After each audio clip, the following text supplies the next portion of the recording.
हाँ जी सलाम वालेकुम की हाल है सारे भरा ठीक ने भाई जाना संडा चेक कर लो तोहफा ते बाबा अकरम कैंबो का ओंदा है जी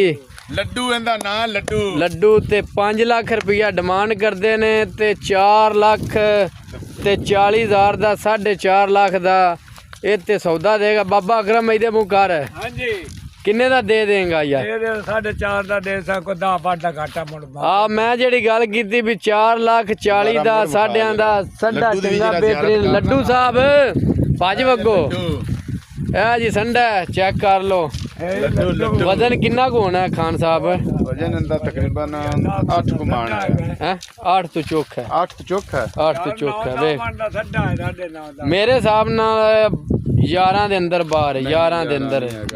दे अंदर बाहर है आ जी माशाल्लाह ए जी खान साहब ने ए लड्डू जी लड्डू शहजादा लड्डू ते पता नहीं कितने वजने ने होना। हाँ जी मोबाइल नंबर दस देने 0305 55 94 171 नंबर है जी बाबे अकरम का राबता कर लिया अज भाई जी।